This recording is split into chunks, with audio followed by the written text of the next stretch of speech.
안녕하세요. 잠실 삼성안과 김윤경 원장입니다. 안녕하세요. 차정원입니다. 자녀의 눈 건강을 위해서 안과 검진은 받아야 되는 거는 알겠는데 구체적으로 왜 받아야 되는 건지 그리고 언제 받으면 좋을 건지 설명 부탁드립니다. 첫 번째로는 약실을 발견하기 위해서입니다. 아이들은 태어나면서부터 바로 이제 잘 보이는 것이 아니고 생후 6개월쯤 되었을 때 물체를 주시할 수 있는 능력이 생기고 그 이후에 점차 시력이 발달하면서 만 6세쯤에 이제 시력이 1.0까지 완성이 되는데요. 만 3세나 4세쯤에 아이들이 정상적인 시력 발달을 이루고 있는지를 꼭 확인을 해줘야 되고, 만약 그렇지 못한 경우에는 원인에 맞는 치료를 해주어야 만 6세에서 8세쯤에 시력을 완성시켜 줄 수 있기 때문입니다. 성장기 아이들의 경우에서는 발견 당시에 이미 근시가 진행이 많이 되어 있는 경우가 종종 있는데요. 고도근시의 경우에서는 이제 망막 박리와 같은 망막 질환이나 녹내장과 같은 안과 질환 등이 이제 생길 확률이 더 높기 때문에 검진을 통해서 근시가 생기는 것을 조기에 발견하는 것이 중요하고, 거기에 맞는 근시 진행을 예방하는 치료를 받는 것이 필요하겠습니다. 그러면은 이 안과 검진은 언제, 얼마나 자주 받아야 되는 걸까요? 기본적으로 아이가 어느 정도 숫자를 알고 기계 검사에 협조가 가능한 이제 만 3살 때에 첫 시력 검사를 시행하게 되고요. 이후에는 6개월 정도 간격으로 불전력의 변화가 있는지를 추적 검사를 하게 됩니다. 다만 아이가 아주 어린 경우더라도 생후 6개월이 지났는데 아이가 눈 맞춤이 잘 안 된다거나 움직이는 모비를 따라보지 못한다면 그때는 먼저 안과에 내원하시는 것이 필요하겠고요. 아이가 만약에 양쪽 눈의 시력 발달 속도가 다른 경우에는 아이가 한쪽 눈만 안 보인다는 것을 스스로 인지하기가 어렵기 때문에, 혹시가 아이가 이제 물체를 고개를 돌려서 보는 습관을 갖는다든지 아니면 좀 찡그려서 물체를 본다든지 하는 이제 습관이 있는 아이의 경우에서는 안과에 내원해서 검사를 해주는 것이 필요하겠습니다. 필수적으로 받아야 되는 항목들이 있을까요? 제일 첫 번째로는 시력 검사를 진행을 하게 되고요. 그래서 아이의 시력 발달이 정상적으로 되고 있는지, 또는 근시나 난시 같은 이제 다른 굴절 이상이 발생하면서 시력이 나빠지고 있지는 않은지를 검사를 하고, 그 외에도 이제 눈의 정렬이 똑바른지를 보는 이제 사시 검사나 입체시 검사, 아이의 이제 추후 진로에 영향을 줄 수도 있는 색각 검사를 할 수도 있고, 아이가 혹시 눈부심이 아주 심하거나 평소에 눈을 많이 비비는 아이의 경우에서는 혹시 속눈썹이 눈을 찌르지는 않는지, 알러지와 같은 결막염이 있지 않은지, 이런 부분들을 같이 확인하게 됩니다.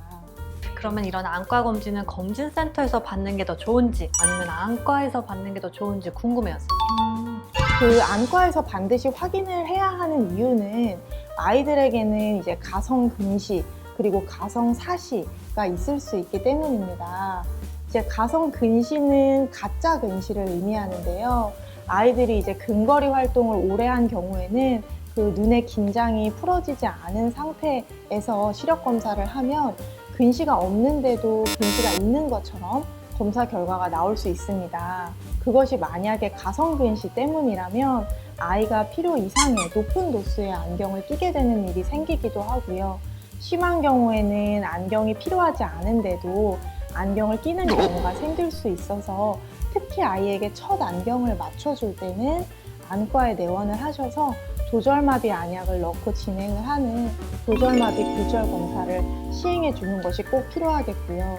또 아이들 같은 경우는 이제 눈과 눈 사이에 살이 많고 콧대가 아직 높아지지 않아서 이 안쪽의 흰자위가 바깥쪽의 흰자위보다 적게 보입니다. 그래서 마치 눈이 몰려 보이는 착시 현상이 좀 생길 수가 있는데요.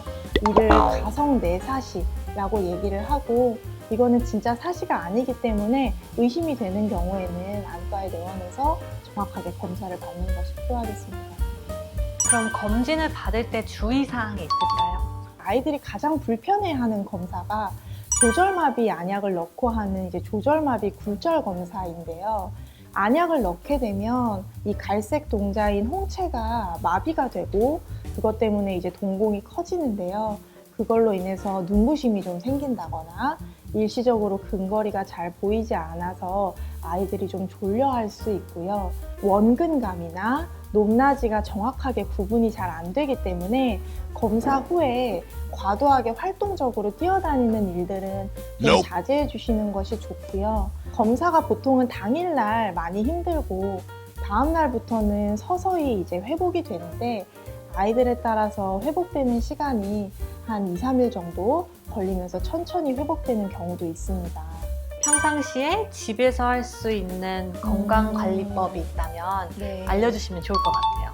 소아 청소년들에서의 근시 발생률이 계속적으로 증가하고 있는데요. 이 현상을 이제 근시 폭발, 더 마이오피아 붐이라는 용어가 소개되고 있을 정도로 이제 근시가 아이들에게 지금 만연해 있는 현상입니다. 스마트폰에 너무 어린 나이부터 노출되고 있는 것도 이유로 이제 지목이 되고 있는데요. 아이들이 근거리를 이제 계속해서 보다 보면 우리 몸이 나는 근거리를 좋아하는구나 이렇게 판단을 하고 그러면서 이제 멀리 있는 게 잘 보이지 않는 근시가 점차 진행하게 됩니다. 그래서 특히 초등학생들 같은 경우는 이제 핸드폰은 꼭 연락 목적으로만 써야 되고 어쩔 수 없이 써야 되는 경우에는 반드시 밝은 곳에서 최대한 멀리 두고 가급적 짧게 사용을 해야 됩니다.